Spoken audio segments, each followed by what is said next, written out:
오늘도 하나님의 말씀 앞에 잠시 멈춰서 봅니다. 오래된 건물을 철거하는 모습을 보면 조금 낯선 기분이 들 때가 있습니다. 한때는 많은 사람이 오가고 밤마다 환하게 불이 켜지고 오랫동안 그 자리를 지킬 것 같았던 건물인데 어느 날 가림막이 세워지고 하나씩 허물어지기 시작합니다. 그 모습을 보고 있으면 문득 이런 생각이 듭니다. 영원할 것처럼 보였던 것도 언젠가는 끝이 있구나. 우리가 살아가는 세상에도 절대 무너지지 않을 것처럼 보이는 것들이 있습니다. 하지만 오늘 말씀은 우리에게 아주 분명한 사실 하나를 보여줍니다. 강해 보이는 것과 영원한 것은 다릅니다. 에돔의 멸망, 이사야 34장 1절로 17절 말씀. 열국이여 너희는 나와 들을지어다. 민족들이여 귀를 기울일지어다. 땅과 땅에 충만한 것, 세계와 세계에서 나는 모든 것이여 들을지어다. 대저 여호와께서 열방을 향하여 진노하시며 그들의 만군을 향하여 분내사 그들을 진멸하시며 살육당하게 하셨은즉 그 살육당한 자는 내던진 바 되며 그 사체의 악취가 솟아오르고 그 피의 산들이 녹을 것이며 하늘의 만상이 사라지고 하늘들이 두루마리같이 말리되 그 만상의 쇠자남이 포도나무 잎이 마름 같고 무화과나무 잎이 마름 같으리라. 여호와의 칼이 하늘에서 족하게 마셨은즉 보라 이것이 에돔 위에 내리며 진멸하시기로 한 백성 위에 내려 그를 심판할 것이라. 여호와의 칼이 피 곧 어린 양과 염소의 피에 만족하고 기름 곧 수량의 콩팥 기름으로 윤택하니 이는 여호와를 위한 희생이 보스라에 있고 큰 살육이 에돔 땅에 있음이라.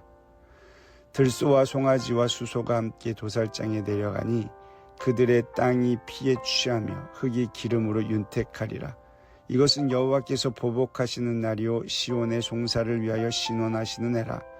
에돔의 시내들은 변하여 역청이 되고 그 티끌은 유황이 되고 그 땅은 불붙는 역청이 되며 낮에나 밤에나 꺼지지 아니하고 그 연기가 끊임없이 떠오를 것이며 세세 황무하여 그리로 지날 자가 영영이 없겠고 당아새와 고슴도치가 그 땅을 차지하며 부엉이와 까마귀가 거기에 살 것이라.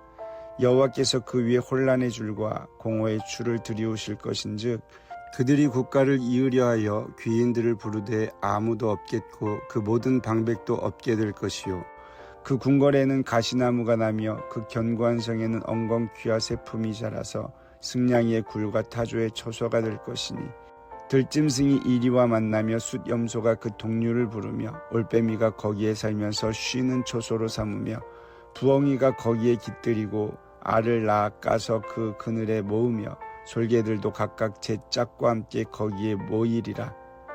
너희는 여호와의 책에서 찾아 읽어보라. 이것들 가운데서 빠진 것이 하나도 없고 제 짝이 없는 것이 없으리니 이는 여호와의 입이 이를 명령하셨고 그의 영이 이것들을 모으셨음이라.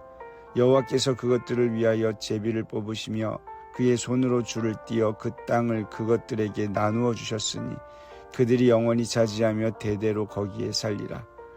이사야 34장은 하나님의 심판을 매우 강렬한 이미지로 보여줍니다.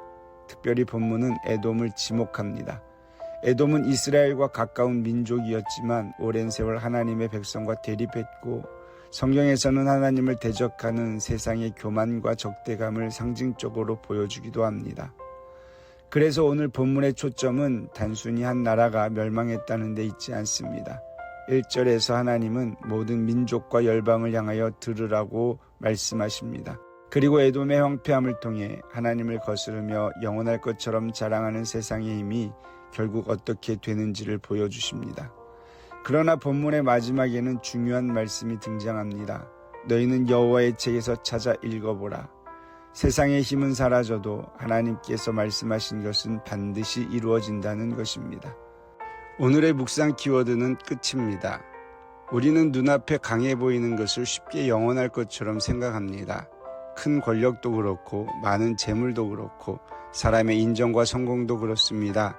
반대로 나를 힘들게 하는 문제도 끝나지 않을 것처럼 느껴질 때가 있습니다. 오래된 걱정 하나가 마치 내 인생 전체를 붙잡고 있는 것처럼 느껴지고 풀리지 않는 관계 하나가 앞으로도 계속될 것처럼 생각됩니다. 그러나 오늘 말씀은 우리의 시선을 조금 더 멀리 보게 합니다. 에돔도 강했습니다. 쉽게 무너지지 않을 것처럼 보였습니다. 하지만 하나님은 그 힘의 마지막을 보고 계셨습니다. 사람에게는 현재만 보이지만 하나님께는 마지막까지 보입니다. 그래서 믿음은 지금 보이는 것만으로 결론을 내리지 않는 것입니다. 오늘의 어려움이 크다고 해서 그것이 내 인생의 마지막은 아닙니다. 지금 잘 되고 있다고 해서 그것이 영원한 것도 아닙니다.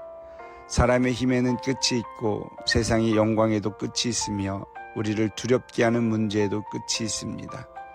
그런데 본문 마지막에서 하나님은 전혀 다른 것을 말씀하십니다. 너희는 여호와의 책에서 찾아 읽어보라. 왜 말씀을 찾아 읽으라고 하셨을까요? 하나님께서 말씀하신 것은 하나도 빠지지 않고 이루어지기 때문입니다. 세상은 변합니다. 사람도 변하고 환경도 변하고 오늘 강한 것이 내일 약해지기도 합니다.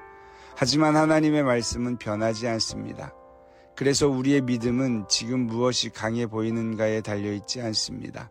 하나님께서 무엇이라고 말씀하셨는가에 달려 있습니다. 혹시 지금 끝나지 않을 것처럼 느껴지는 일이 있습니까? 오랫동안 응답되지 않은 기도, 쉽게 풀리지 않는 문제, 마음을 짓누르고 있는 걱정은 없습니까? 오늘 그 문제를 바라보며 이렇게 물어보십시오. 이것도 정말 영원할까? 그리고 다시 말씀을 바라보십시오. 우리를 두렵게 하는 것에는 끝이 있지만 하나님의 약속에는 끝이 없습니다. 세상의 힘에는 끝이 있지만 하나님의 말씀에는 끝이 없습니다. 오늘의 적용입니다. 오늘 하루 걱정이나 두려움이 찾아올 때마다 그 생각에 계속 머물러 있지 말고 성경을 한번 펼쳐보십시오. 그리고 이사야 34장 16절의 첫 문장을 천천히 읽어보십시오. 너희는 여호와의 책에서 찾아 읽어보라. 그 후 이렇게 고백해 보십시오.